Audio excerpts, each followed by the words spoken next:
Assalamualaikum warahmatullahi wabarakatuh. Waalaikumsalam warahmatullahi wabarakatuh. Alhamdulillah. Alhamdulillahilladzi jama'ana bihadihil madrasah Muhammadiyah al-ula Pekajangan fi Pekalongan. Wa jama'ana bihadas sobah li adai silatirrahim bainana bainal mudarrisin wal mudarrisat wal muwaddifin wal muwaddifat bihadihil madrasah al Muhammadiyah al-ula. Wa jama'ana bisihhatin wa afiatin wa ridhain wa taufiqin wa rahmatin wa barakatin minallahi azza wa jalla. Allahumma sholli wa sallim wa barik ala Muhammadin wa ala alihi at-tahirin wa sahbihil kamlatil abrar wa tabi'in wa tabi'it tabi'in wa man tabi'ahum bi ihsani ila yaumi yub'atsun amma ba'd.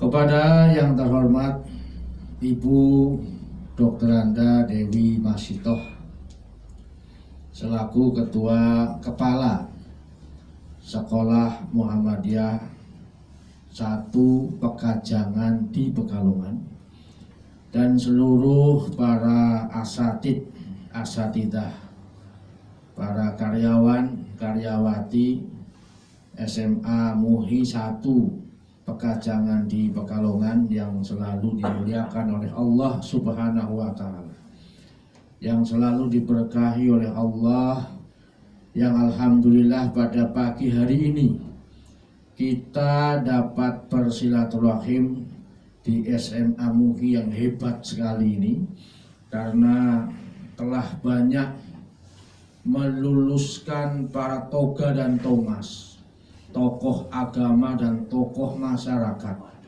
Ya, di antaranya yang paling terkenal ini adalah Rektor IPB yang bernama Profesor Dr. Arif Satria. Betul Pak Pasrumnya? Ini seorang pakar dalam bidang ekonomi kelautan yang mendunia. Bahkan kemarin beliau termasuk tim yang membuat soal kepada calon presiden, yaitu Pak Jokowi dan Pak Prabowo, dan beliau termasuk beliau termasuk orang yang membuat soal terkait dengan isu-isu kelautan. Semoga saja nanti ke depannya, siapa tahu beliau akan menjadi kementerian atau menteri kelautan. Ya, kalau presiden urus politik biasa.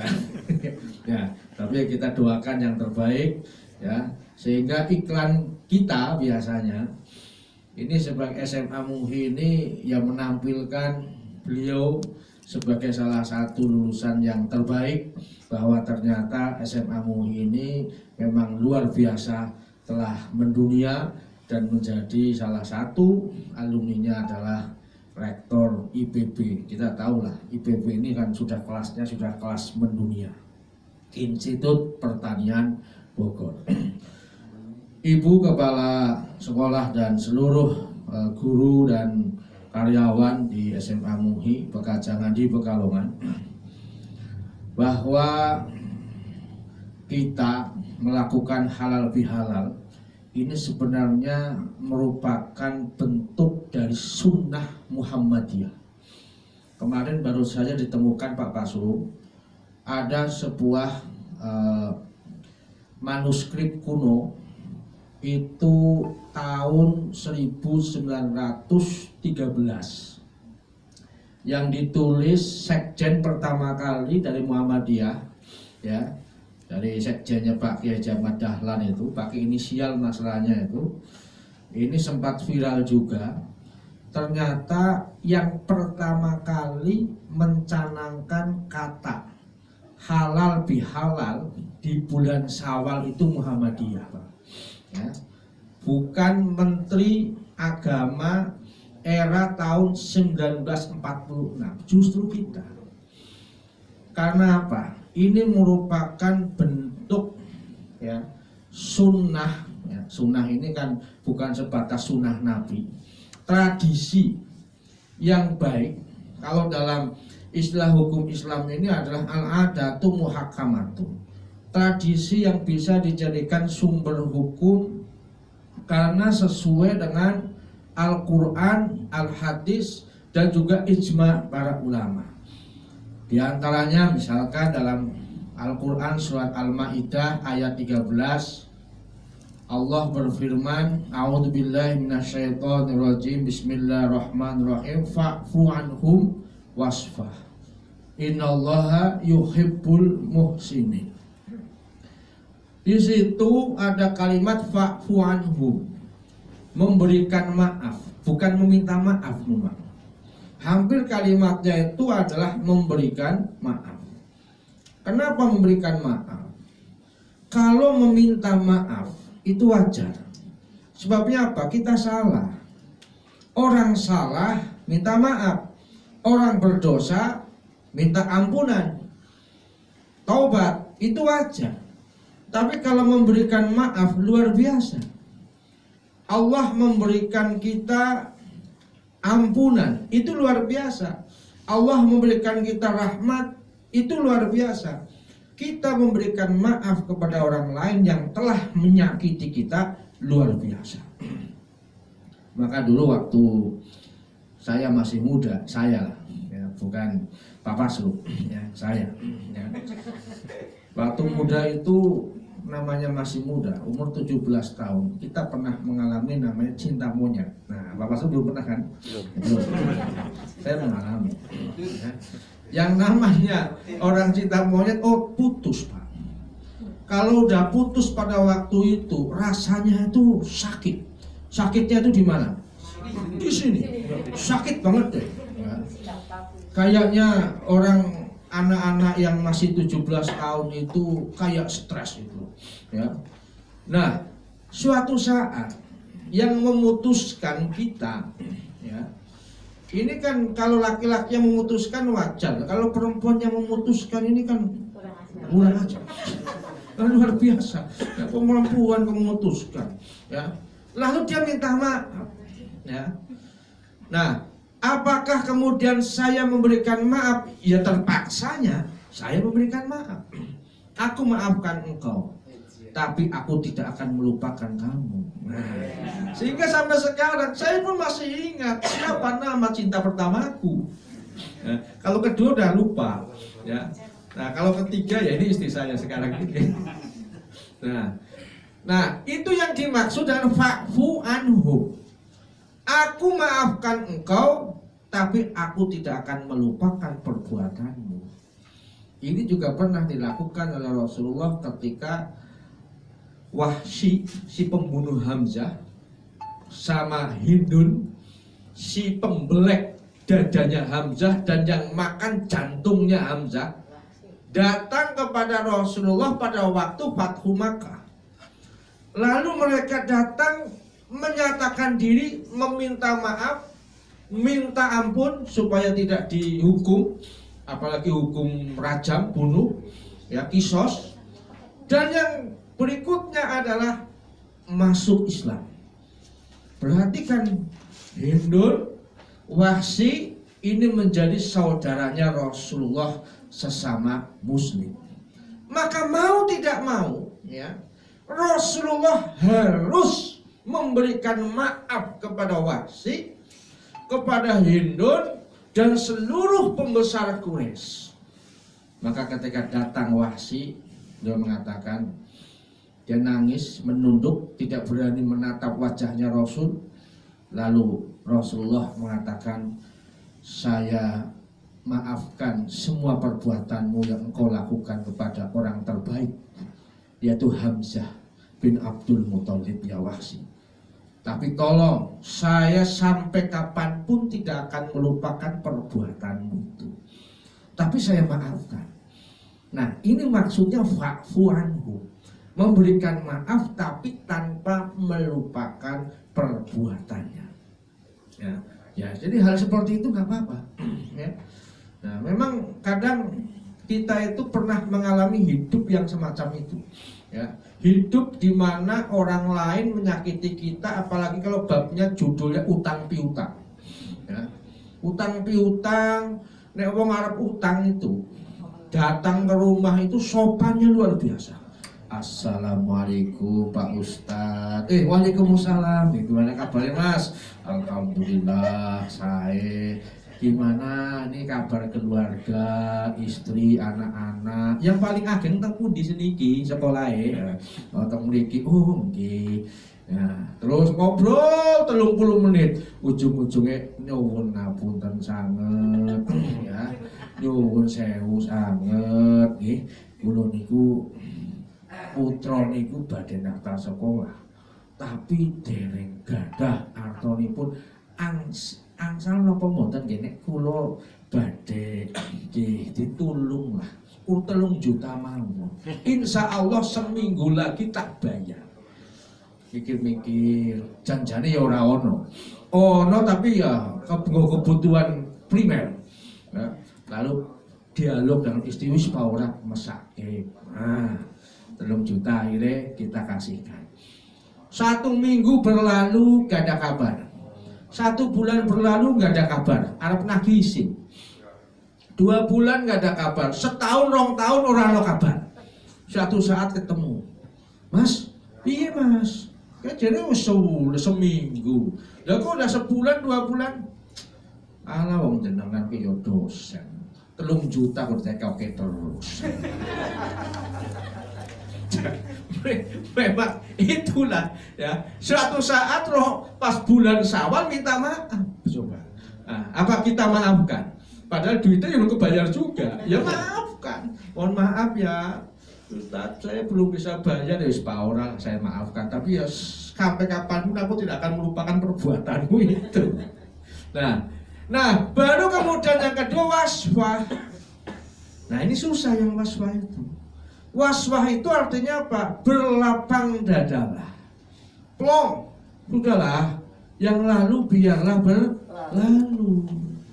Yang dulu hitam jadikan sekarang putih. Nah yang namanya plongnya angel. Kita melupakan masalah problem yang sudah lama. Itu kadang susah. Makanya beruntunglah orang yang suka kelalenan. Ya. Makanya wong sing kelalenan, ya hidupnya apa adanya. Pak Nuruddin ini termasuk tipe yang seperti ini, ya. Istilahnya bodongan, kalau Jawa nih, wah bodongan kayak jubambu pokoknya lah. Bumben orang kelalen, yang harus kelalen. Bu sing ben bu pokoknya. Nah, orang yang seperti ini, insya Allah panjang umur. Ya kemudian, ya pelong waswah. Makanya kata Profesor Dr. Quraish Shihab dalam tafsirnya Al-Misbah itu, ibarat kata yang namanya memberikan maaf itu seperti halnya kita punya kesalahan, kita itu punya tulisan, nah ibarat kita punya tulisan dalam sebuah kertas, lalu kertas itu kita busek, ya, tulisan itu kita busek, kita tip X, ya, kita pakai setip, kita tip X, lalu apakah ada bekas tip X-nya? Masih ada. Masih ada bekas setipannya, masih ada, membekas. Ya, memberikan maaf itu masih tetap membekas. Makanya kita berikan maaf dan kita tidak lupakan karena apa? Masih membekas. Bekas apa? Bekas tip ikan, bekas kita menghapus dengan setip. Maka kata Allah, waswah. Waswah itu dari kata sofhatun. Ada namanya Bu Sofhatun di sini? Oh, tidak ada. Sofhatun itu artinya buka lembaran baru. Nah, sofhah. Nek lembaran baru tanpa ada tulisan, masih putih, ya, masih murni, masih suci, tanpa ada noda. itu ibarat kata kita itu sudah was-was wis plong lah. Sing biyen ya wis, sing biyen diputus ya ora usah diinget-inget meneh. Mulane nek reuni ya iki aja ngingat-ingat masa lalu, apalagi reuni pada waktu SMA kita tahun 60. Pak Nur pasti tahun 60. Tahun 70 ya. 80 kita reuni ketemu teman-teman masa SMA. Seperti halnya lagunya si siapa itu? Ya Iwan Fals apa-apanya. Masa-masa di SMA itu, ya. Si siapa? Obi Mesa. Masa-masa di SMA, ya. Nah, lalu kemudian kita ketemu di sana orang yang dulu pernah kita mungkin kagumi lah, gitu kan. Tapi bukan menjadi jodoh kita. Nah, istri kita nggak ikut waktu itu. Nah, kan ngobrol ngalor ngidul, ya bojomu nang ndi wae anggota dewan. Oh ya, nah, bojomu ono sing dadi dosen. Oh ya alhamdulillah. Lah pikir bojomu piye Pak Nurdin? Ya alhamdulillah ya nang rumah, biasa ibu rumah tangga. Oh ya wis, oh. Pulang ke rumah Pak Nurdin. Ditanya sama istrinya, "Mau reunian ketemu siapa, Mas?" Ya ketemu konco-konco, ya konco sapa? Ya mbiyen mantan pacarku misalnya. Lah ini nggak boleh begitu. Itu jujur, tapi jujur yang buat orang hancur. Ya. Itu nggak boleh. Sebabnya apa? Kata Rasulullah, bohong dalam hal ini boleh. Wa hadisu rajuli imro'atahu wa hadisu imro'ati zaujahu. Berbohong ketika seorang istri kepada suami, suami kepada istri. Jadi itu ditutupi sama yang gitu-gitu, Pak Nurdin, jangan jujur sama rumah. Lah jenengan ngobrol apa wae lho masa yang lalu, do masa. Lah jenengan piye wong jana wis gede-gede ap kuliah kok asih koyo mbiyen piye. Wah. Lah kono piring mabur, kan? Gelas mabur, enggak boleh. Ya, ada kalanya itu kita berbohong untuk diplomasi. Enggak masalah. Demi romantisme rumah tangga. Sama seperti halnya ketika mencicipi masakannya istri. Ramadan kan biasanya masak opor itu pas ketika masih puasa, ya kan? Ya, malamnya takbir ya dicicipi, "Mas piye rasanya oporku, Mas?" Padahal kan asin banget. Wah, enak nih, Mah. Dek, maknyus banget, enak tenane. Padahal ngomong kaya ngono ambil mengkamar-kamar melokok. Ya. Nah, ngombone seorang suami, bohongnya seorang suami kepada istri kan romantisme rumah tangga supaya apa? Istri tidak tersinggung. Biarlah dia merasakan sendiri. Ya. Rasanya masakannya sendiri. Pas ketika dia buka, asinnya kok ngomong enak. Lah sih dirasakan jenengan beda dengan apa yang saya rasakan.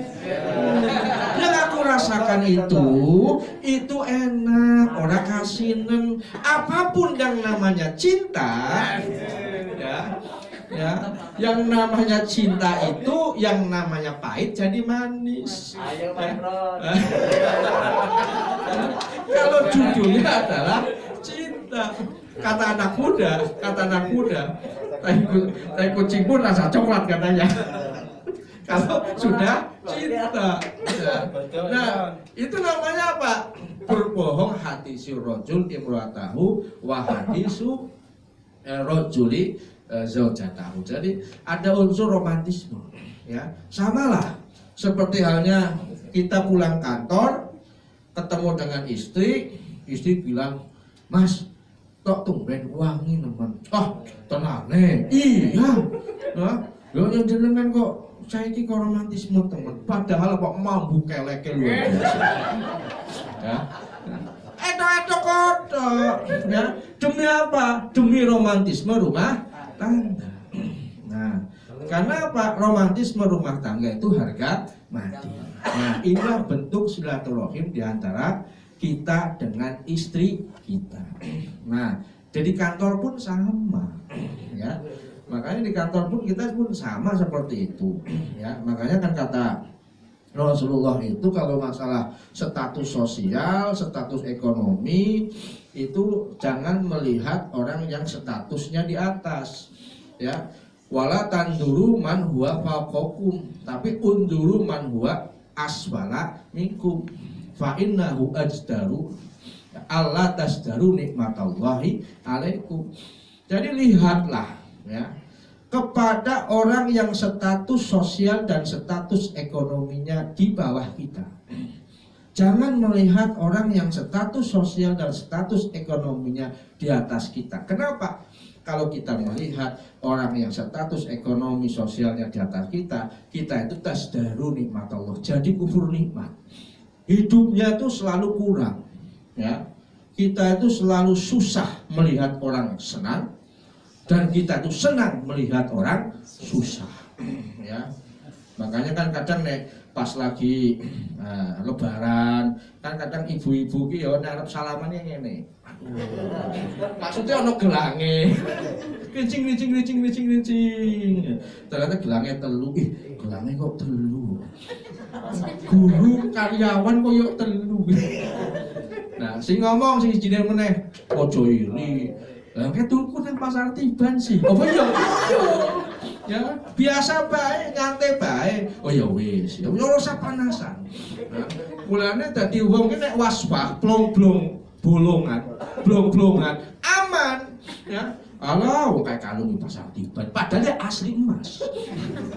Nah, tapi kita punya pola pikir yang nggak usah iri urusan duniawi, ya. Wong kaya ngono ya titipan kabeh. Nek wis mati ya ora digowo. Ya, ya podo. Makanya cinta kita itu udah cinta mati.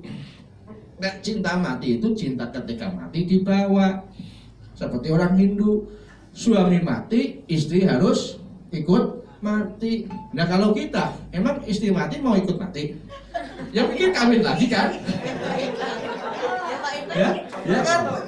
Ya sama, istri pun sama. Ya, kalau suami mati emangnya mau ikut mati? Ya enggak. Ya, tentunya dia pasti ibu-ibu yang mikir iddahnya selesai ya mau nikah lagi. Makanya ini ada cerita dari sahabat Ali bin Abi Thalib. Jadi ini sampai jam berapa Bu saya Bu? Sampai jam. Ini ada cerita dari sahabat Ali bin Abi Thalib. Ya, ketika beliau itu melewati sebuah kuburan di Kufah, bertanya kepada sahabat-sahabat yang lain, wahai sahabatku, harta yang kita kumpulkan di dunia ini itu hanya buat gantian, ya, gantian buat anak kita, buat keluarga kita. Kita mati nggak kita bawa, ya. Sama suami kita, kalau suami kita mati, pasti istri kita cari suami lagi.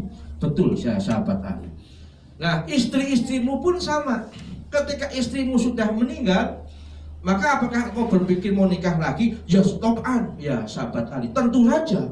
Ya. Wong jangankan ketika sudah meninggal, masih hidup aja udah saya pikir untuk nambah lagi. Ya, itu kan laki-laki ya Bu ya. Nah, terus gimana? Ini orang sudah meninggal ini. Kira-kira jawaban mereka itu bagaimana? Ketika sudah ada orang meninggal, ya, suaminya meninggal, istrinya nikah lagi, istrinya meninggal, suaminya nikah lagi. Apakah kemudian orang yang meninggal ini cemburu kepada orang yang masih hidup di atas? Ya Allah, nek wong wis mati, ya, iso cemburu, ngenase luar biasa. Ya Allah, kising ziarah kinang dhuwur kok bojoku ngambil bojo anyar jeneng kene aku yo piye ya Allah, tambah nangis. Tapi kata sahabat Ali tidak begitu, tidak cemburu. Seandainya orang yang meninggal ini bisa ngomong, kata sahabat Ali, dia nggak cemburu, nggak apa, hanya berpesan satu hal, hai orang yang hidup, ya, saya hanya berpesan kepada kalian, watazawwadu, bukan watazawwaju ya, watazawwadu fa inna khairaz zadid taqwa. Berbekalah kalian, karena sebaik-baik bekal adalah takwa. Nah, takwa itu bukan takut sama yang tua Bapak Seluruh. Ya, takwa itu ya indikatornya banyak, ya. Kalau yang terkenal di hari raya Idul Fitri ini ya biasanya firman Allah surat Ali Imran ayat 133-34 itu, wasari'u ila mahfiratin min rabbikum wa jannatin arduhas samawati wal ard uiddat lil muttaqin. Ini kalau yang bulan Syawal biasanya, alladzina yunfikuna fis sarra wad dharra wal kadhibina al ghaidha wal 'afina 'anin nas wallahu yuhibbul muhsinin. Nah, jadi yang indikator orang takwa, yang infaknya sembunyi-sembunyi, ada yang dengan cara disiarkan ya. Jadi kalau orang infak sedekah itu, kalau menurut saya itu jangan pakai hamba Allah lah ya. Yang mau ditampilkan Pak Nuruddin 2 juta. Ya weruh, yang weruh. Ya Allah. Pak Nuruddin bisa 2 juta. Mosok nyong ki ora iso 3 juta. Nah, kan ngono to. Ya. Lah wong akeh wong maksiat disiarke. Lu apik kaya sembunyi-sembunyi. Nek caraku apa? Siarkan dong. Supaya apa? Supaya orang lain iri. Ya. Kenapa? Iri dalam masalah kebaikan itu boleh. La hasada illa fisnataini. Tidak boleh iri kecuali pada 2 hal. Yang pertama, rajulun atahullahu malan fasallallahu alaihi. Orang yang punya harta, lalu hartanya itu dia sumbangkan, ya. Lalu kita iri sama orang itu. Nah, kalau ada tulis hamba Allah 20 juta, hamba Allah ya akeh. Ya, orang perlu iri. Tapi nek disebutkan Pak Pasrum, ya Allah Pak Pasrum iso piro ki 20 ya kan. Nah, ini yo kunjung paling orang-orangnya yo 19 kurang lah, mendekati 20 misalnya. Ya, iri boleh kita. Ya seperti tokoh-tokoh kita di Muhammadiyah seperti Pak Edi ya Pak Pasrum ya. Ini kan luar biasa loh. Saya bukan kebaikan kan, bukan hibah ya Pak Nurdin ya. Ya Pak Nurdin, Pak Edi itu kan, masya Allah Pak Edi itu kan orang yang luar biasa. Wakafnya di sini, SMK Muhammadiyah, kemudian yang Setiem, kemudian yang ini, ya Allah. Kapan saya bisa seperti itu? Ya, padahal beliau itu kan ya sekarang kan tinggal pegang HP toh. Ternyata pas ketika pegang HP saya baru tahu dia lihat saldo Pak. Saldonya dia di BT Batra berapa, di BMT berapa. Terus kemudian kadang kalau ada acara apa-apa, janjane butuh piro. Ya, kayak duitku nang BMT sih ono 90 juta cukup baik kae nggo masjid hikmah itu jangan cerita itu Pak. Aku batin ya hati ya Allah, wong 90 juta kok kaya 90.000. Yakin aku dari itu kok nyong ustad ora iso ngono ya katanya. Ya, makanya kan kita iri seperti itu, boleh kita iri. Ya. Banyak orang-orang kita di Muhammadiyah itu ya, nek masalah ngene-ngene itu luar biasa. Sebutkan dong namanya. Ya, kalau saya sarankan jangan hamba Allah, sebutkan. Ya. Nah, wadorro ya, ada yang sir, ya, ada yang waktu plong, ya, waktu plongnya waktu duit, ada yang waktu tidak punya uang. Wal kadimin berarti orang yang nahan amarah, kemudian yang memberikan maaf kepada orang lain. Dan kemudian yang terakhir adalah silaturahim. Silaturahim ini kan dari nama Allah Subhanahu wa taala, yaitu Rahim. Rahim itu nama Allah satu-satunya yang ada pada perempuan. Jadi ada fisik di perempuan namanya Rahim. Rahim itu nama Allah, ya. Laki-laki nggak punya rahim. Laki-laki punyanya perut, ya. Makanya laki-laki kalau gemuk ya kemungkinan ya susah untuk kurusnya ya. Kalau perempuan gemuk bisa jadi kurusnya mudah kalau udah lahir biasanya ya. Nah, makanya dalam hadis qudsi ya gemuk karena hamil ya. Makanya kenapa dalam masalah silaturahim ya, ini bukan sebatas hadis dari Rasulullah, tapi hadisnya qudsi. Dari Abdurrahman bin Auf, qala Rasulullah, qala Allah Ta'ala. Ini bab tentang silaturahim. Ana Rahman, aku maha pemurah. Wa khalaqtur rahimah, aku ciptakan rahim. Nah, rahim di mana itu? Di ibu. Makanya karena ibu ini punya sifat Tuhan di dalam dirinya. Kadang omongannya wong wedok, mandi juga, Pak. Ya. mandi tur ngertian. Ya, alimun, kadang ini wong wedok yo ngertian. Duit disimpen nang di bank ngerti. Yakin pengalaman. Keluarga 15 tahun saya. Siji tak simpen nang ono ATM telu gitu. Ya. Ora tau ngerti padahal nyong ora bukune pira ora tau tak kirim nang bank ora tau. Dilalai buka-buka email, jebule bank yo pinter. Bukti transfer itu juga masuk ke email juga. Aku yang nggak sadar. Kayak duit orang juta kok nang bank BRI namanya jenengan sapa endi Mas? Waduh, kewenangan. Waduh, wong ngertian. Ya, suatu saat dapat honor, ya. Honor ya 1 juta, tak simpen nang di paling primpen nang lemari. Yo ngerti, lagi bersih-bersih, ke duit opo? Dan memang hebat wong wedon yakin, ya. Sensitif karena punya sifat rohim itu tadi, ya. Wasaqabtu laha isman min ismu. Memang kata Allah ini nama rahim itu saya ambil dari namaku. Faman wasolaha wasoltuhu. Maka siapa yang menyambung silaturahim, maka aku Allah yang akan menyambung silaturahim orang itu. Maksudnya apa? Nek wong sering silaturahim, insya Allah rezekine lancar, rezekine berkah. Berkah itu ukurannya apa? Saya sekarang percaya kok manajemen berkah itu setelah berkeluarga itu. Sebelum berkeluarga saya nggak percaya. Karena dulu sebelum saya bujangan ada seorang ustadz bilang, jenengan itu kan hidupnya kok kelihatannya resah terus. Nah, caranya gimana Ustadz? Nikah. Lu gaji saya jadi ustadz 125.000 waktu itu tahun 2001. Ya, saya batin nikah ya. Iya, in kuntum fuqara yughnikumullah. Dengan menikah kamu fakir Allah cukupkan. Apa iya batin saya? Akhirnya ngomong sama Mbah.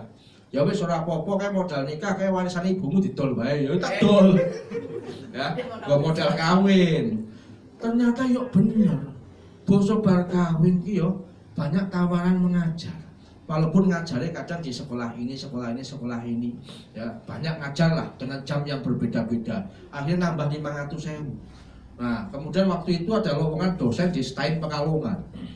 Orang dekonco, orang kenal Pak Pasrum, orang kenal Pak Nuruddin, nggak kenal ibu kepala sekolah. Nah, pokoknya nggak ada yang kenal aku dari Pekalongan. Pak Dr. Hasan nggak ada yang kenal. Sampai orang STAIN Pekalongan pun satu pun tidak ada yang saya kenal. Ya, kecuali orangnya lagi kuliah, tapi dari kuliah. Namanya Pak Mubarok. Ya, satu pun. Saya datang ke sini jam 2 malam di terminal Pekalongan. Ya, terminalnya itu waktu itu masih sudah di sana. Ya. Dan tidur di terminal karena nggak punya teman, nggak punya keluarga, ya. Nah akhirnya daftar dan lain sebagainya. Setelah daftar selesai, saya sama istri saya bilang, ayo kita berdoa kepada Allah. Satu permintaan yang diminta oleh 2 orang, semoga diterima. Ayo, tiap malam tahajud, hajat, tiap pagi duha, begitu terus. Dilalai ketopo, batinnya jauh. Oh berkewong nikah coba ini. Wah. Akhirnya yaitu tadi, dengan nikah itu baru istri pertama dia.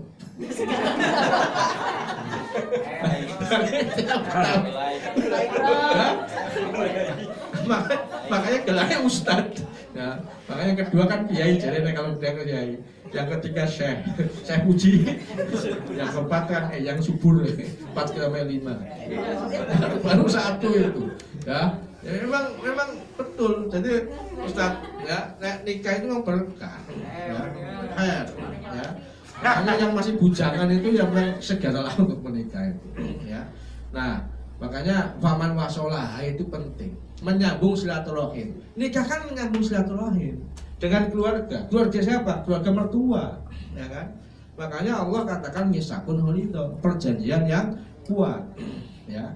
Nah, kemudian yang terakhir waman kotoha, dan siapa yang memutuskan silaturahim kotok Tuhan, maka aku sendiri yang memutuskan silaturahim. Ojo ngasih sesama kita ini, ya. Keluarga besar SMA MUI 1 Pekajangan di Pekalongan ini silaturahim kita pecah, Pak. Sebabnya apa? Nek silaturahim itu pecah, orang berkah. Hidupnya kadang tidak berkah, rezekinya ya ora berkah, kemana-mana yo isin. Nek nyong silaturahim pecah dengan Pak Nuruddin. Arab mlebu masjid, aduh, masjid Al Hikmah ono Pak Nuruddin ora sida. Al masjid